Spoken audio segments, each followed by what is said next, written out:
Even though I am born as in Madhva family, due to Madi and various restrictions, I am inclined to follow the other liberal gurus of Hindu Dharma. This path also can be followed to reach the mukti or not? ಅದು ತುಂಬ ಜನಗಳ ಪ್ರಶ್ನೆ ಇದು. ನೀವು ಮಾಧ್ವರ ಅಂದರೆ ಮಡಿ ಮಡಿ ಮಡಿ ಅಂತೀರ, ತುಂಬ ರಿಸ್ಟ್ರಿಕ್ಟ್ ಮಾಡ್ತೀರಾ ಅಂತ ಎಲ್ಲರ ಮಕ್ಕಳು ಈ ಕಂಪ್ಲೇಂಟನ್ನು ಮಾಡ್ತಾ ಮನೆಯಲ್ಲಿ ಕೇಳ್ತಾ ಇರ್ಬೋದು. ಇದಕ್ಕೆ ತುಂಬ ಜನ ಪ್ರಶ್ನೆ ಮಾಡ್ತಾರೆ. ಹಾಗಾಗಿ ಶ್ರೀಪಾದ ಅಂಗಳವರು ಈಗ ಈ ರಿಸ್ಟ್ರಿಕ್ಷನ್ದಿಂದ ನಾವು ಹಿಂದೆ ಹೊಡಿತಾ ಇದ್ದೇವೇನೋ ಅಂತ ಒಂದು ಪ್ರಶ್ನೆ ಇದೆ. ಪ್ರವಚನಕ್ಕೆ ಎಲ್ಲರೂ ಬಂದು ಕುಳಿತಿದ್ದೀರಿ, ಇಲ್ಲಿ ಸುಮಾರು ಜನ ಪ್ರವಚನಕ್ಕೆ ಕುಳಿತಿದ್ದೀರಿ. ಬೆಳಗ್ಗೆ ರಾಮದೇವರ ದರ್ಶನಕ್ಕೂ ಬಂದಿರ್ತೀರಿ, ಬೇರೆ ಬೇರೆ ಕಾರ್ಯಕ್ರಮಗಳಿಗೆ. ರಾಮದೇವರ ದರ್ಶನಕ್ಕೆ ಅಂತಲ್ಲ, ಬೇರೆ ಸಂದರ್ಭದಲ್ಲಿಯೂ ಮಠ ಮಂದಿರಗಳಿಗೆ ನೀವೆಲ್ಲ ಭಾಗವಹಿಸ್ತೀರಿ. ಯಾರು ನಿಮಗೇನು ರೆಸ್ಟ್ರಿಕ್ಟ್ ಮಾಡಿದ್ದಾರೆ? ಇಲ್ಲಿ ಕೂಡಬೇಡ್ರಿ, ಅಲ್ಲಿ ಕೂಡಬೇಡ್ರಿ, ಇದನ್ನು ಮುಟ್ಬೇಡ್ರಿ, ಅದನ್ನು ಮುಟ್ಬೇಡ್ರಿ, ನಿಮ್ಮ ಪಾಡಿಗೆ ನೀವು ಆರಾಮಾಗಿ ಕೂತಿರಲ್ಲ. ಈಗ ಮಾಧ್ಯಮದೊಳಗೆ ಭಾಳ ರೆಸ್ಟ್ರಿಕ್ಷನ್ಸು, ಅದು ಬಿಡೋದಿಲ್ಲ. ಈಗ ನಿಮಗೇನು ಕಷ್ಟ ಆಗ್ತಾ ಇದೆಯಾ? ಯಾರು ಕಟ್ಟಿ ಹಾಕಿದ್ದಾರೆ ನಿಮಗೆ? ಯಾಕೆ ಆ ಫೀಲಿಂಗ್ಸು? ದೇವರ ಪೂಜೆ ಮಾಡುವಾಗ ಮಡಿಯಲ್ಲಿ ಮಾಡಬೇಕು ಅಂತ ಹೇಳಿದ್ದು ನಿಜ, ಊಟ ಮಾಡುವಾಗ ಶುದ್ಧವಾಗಿ ಮಾಡಬೇಕು ಅಂತ ಈಗ ಅವರು ಹೇಳಿದಾರಲ್ಲ. ಹಾಗೆ ಇದು ಬರೀ ಮಾಧ್ವರಿಗೆ ಯಾಕೆ? ಇದು ಶುದ್ಧವಾಗಿ ಊಟ ಮಾಡಬೇಕು ಅನ್ನೋದು ಇದು ಸೈಂಟಿಫಿಕ್ ಆಗಿದೆ.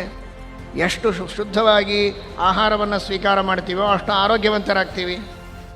ಅದರೊಳಗೆ ಕಾನ್ಸೆಪ್ಟ್ ನೀವು ಕ್ಲಿಯರ್ ಮಾಡ್ಕೊಳ್ಬೇಕಷ್ಟೇ ಹೊರತು ಏನೋ ಇವರು ನಮಗೆ ಒತ್ತಾಯ ಮಾಡ್ತಾ ಇದ್ದಾರೆ ಅಂತಲ್ಲ.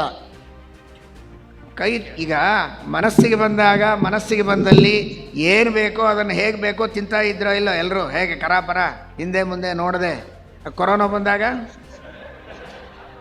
ಆಗೇನು ಮಡಿ ಹೇಳಿದ್ದು ಮಾಧ್ವರ ಸೈಂಟಿಸ್ಟ, ಆವಾಗೆಲ್ಲ ಮಡಿ ಮಾಡ್ಲಿಕ್ಕೆ ಬಂತು. 2 ಸಲ ತೊಳಿರಿ, 3 ಸಲ ತೊಳಿರಿ, ಹಾಕಿ ಕೈ ತಿಕ್ಕಿ, ಮೂಗು ತಿಕ್ಕಿ, ಮಾರಿ ತಿಕ್ಕಿ. ಏನು ಮಾಧ್ವ ಅಲ್ಲ, ಮಾಧ್ವರ ಅಪ್ಪ ಆಗಿದ್ರಿ ಎಲ್ಲರೂ.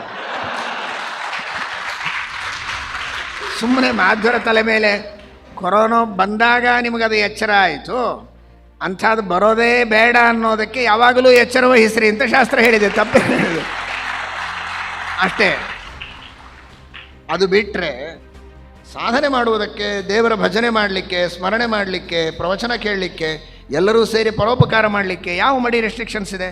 ಎಲ್ಲರೂ ಓಪನ್ ಆಗಿ ಇರಬಹುದಲ್ಲ, ಇದ್ದೀವಲ್ಲ. ಈಗ ಸುಮ್ಮನೆ ತಪ್ಪು ಕಲ್ಪನೆ ಅದು. ಆ ಥರ ಯಾವ ರೆಸ್ಟ್ರಿಕ್ಷನ್ಸು ಇಲ್ಲ. ಎಲ್ಲಿ ರೆಸ್ಟ್ರಿಕ್ಷನ್ಸ್ ಇದೆ ಅದು ಕಂಪಲ್ಸರಿ ಮಾಡಬೇಕಾದದ್ದು ನಿಮ್ಮ ಒಳ್ಳೆಯದಕ್ಕೆ, ಮಾಡಲೇಬೇಕು. ಏನು ಈ ಆಪ್ರೇಷನ್ ಥಿಯೇಟ್ರ್ ಹೋಪ್ಲೆಸ್ಸು, ಏನು ಎಷ್ಟು ರೆಸ್ಟ್ರಿಕ್ಷನ್ಸು?